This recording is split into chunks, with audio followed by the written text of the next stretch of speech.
ధిన్నకు ధిన్నకుతా ధిన్నకు ధిన్నకుతా గల గల గల గల గల గల గల గల ధిన్నకు ధిన్నకుతా గజ్జలనే కట్టి తమరుకమే పట్టి నాట్యమే చేయుట అమ్మకు ఇష్టమట.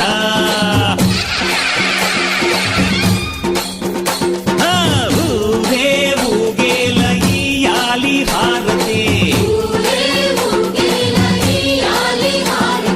కాయలు కొట్టి ఫలములు పెట్టి పాదాలు తాకితే అడిగిన వరములు ఇచ్చును తల్లే.